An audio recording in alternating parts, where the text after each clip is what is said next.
First of all, I want to thank our fans. Our student section was incredible tonight. People have told me about people leaving early at halftime. It was packed.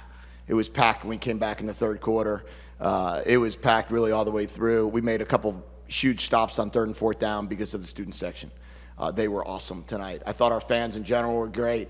We had probably, I don't know the numbers, but it looked like there was a lot of people there. And as we're building our program, we need them to keep fighting with us and keep building with us. And as we build this stadium into being a packed house, we'll continue to improve and play better. So start with that. Credit to Mississippi State. They're a good football team. I don't think there's any question about that. That didn't surprise us, that they're a very good football team. I thought we were in the game the whole way through. 7-0, 7-6, whatever it was, 10-6, 14, whatever those numbers were, 18-10. Driving down at the end of the half, took a sack we shouldn't have taken, and then, but we need to be better there. And then I think it's just as we continue on, this build, we're going to go through some ebbs and flows. We have a lot of young, we have a lot of new, and we're continuing to try to improve every single day, which we will. It's exciting to see us play the way we played defensively. Took the ball away 3 times. Clearly, we're getting what we emphasized there. 3 tip balls were interceptions today. And we tell our team all the time, tips and overthrows. On defense, you got to get those. On offense, you got to avoid them at all costs. And we got 3 tips that were all all interceptions. So we got to be better there in all 3 of those phases. But all in all, our guys competed till the very end. And, they played really hard tonight. What's your assessment of how Jedd played tonight?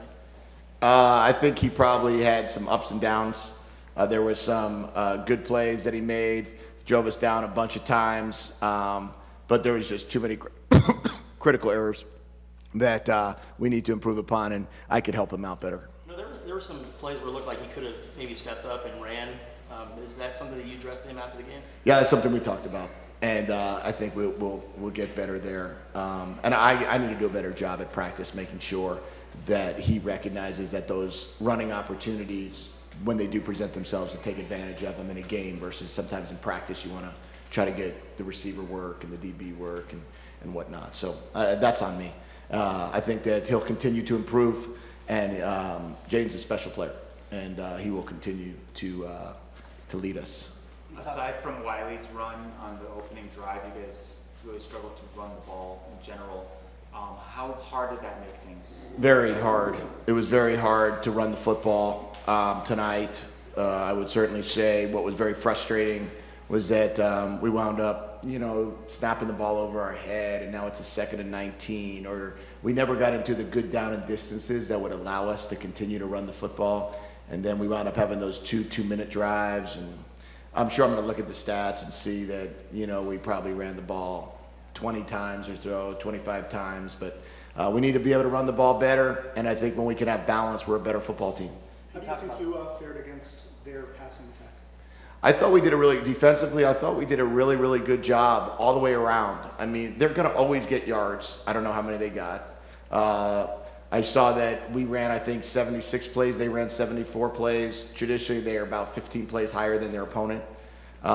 We wanted to make sure that we ran a lot of plays today. We tried to do that. I think in their passing game, they're always going to have some guys open. That's just, they practice it all day. That's all they, but they ran the ball well too. And, they're going to just keep passing it. They don't really care, if they're on the -5 with a minute left, they're going to throw it and continue to throw it. With that being said, how important was time of possession today? It's never going to be.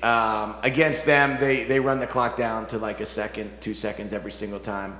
I can't think of many games that I researched on them in the last 15 times that they didn't win the time of possession. Mississippi State's going to win the time of possession almost every snap, or almost every game, excuse me. They're going to hold the ball. They're going to wait. They're going to snap it at 5, 4, 3, 2. We're not going to do that. We're going to play faster than that. So it'll be a challenge to win time possession against a team like that when you can't run the ball. Did Mississippi State show you guys anything you weren't expecting? No.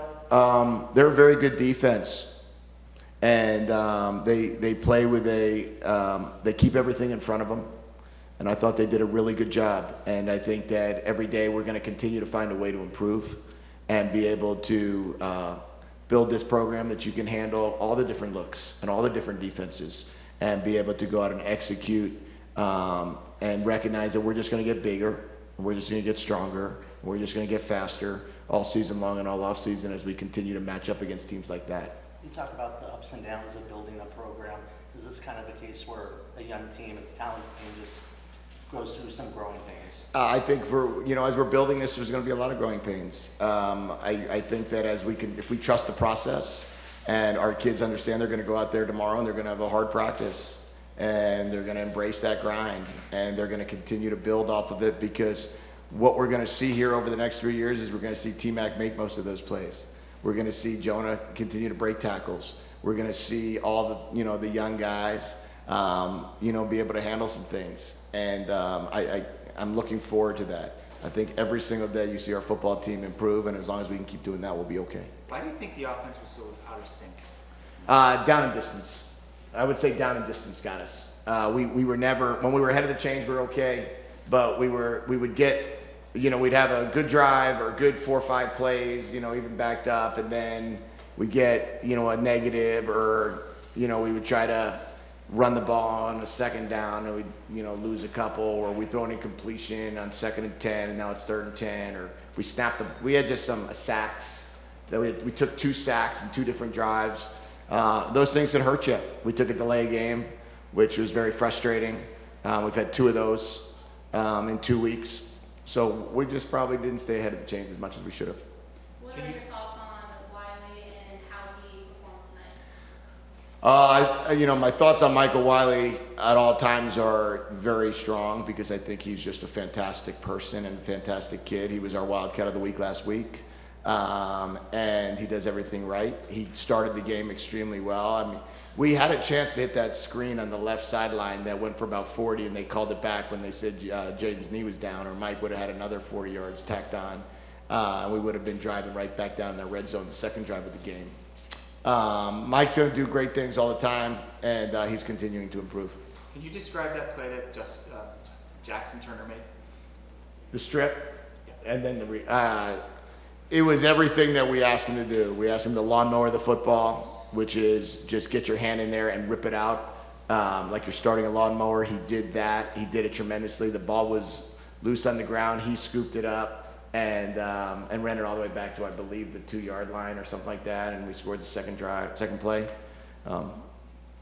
Jackson does that. He's got a great feel for the ball. He almost had a pick today, had a pick last week, took the ball away that time, and appreciate his efforts every day. What is the value for Noah Fafita to just get in the game there at the end, just get his feet wet a little bit?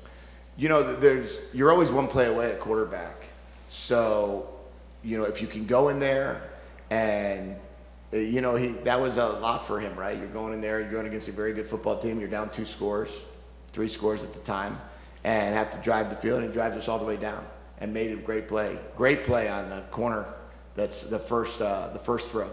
First throw was a tremendous play to get us going. Great job hitting T-Mac on the scramble on the sideline.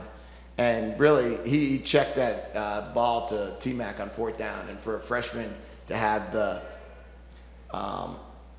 moxie and confidence to be able to make an audible on 4th down and 6, in your first start, and make the right check was pretty cool.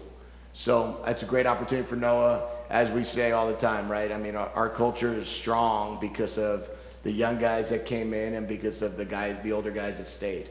And we're just continuing to get started here. I believe that we're going to have great nights ahead. Tia went down in the game, Tia Savea. We didn't see him return. Any update on him? Yeah, no real update. I haven't gotten any with the trainer yet. Was Stukes limited tonight? He was limited. He made a pick, but he was coming back from that injury, so we tried to keep him down to about 15, 20 plays as we're continuing to work him back up. All right, thanks. Okay, thank you all. Thanks for coming tonight.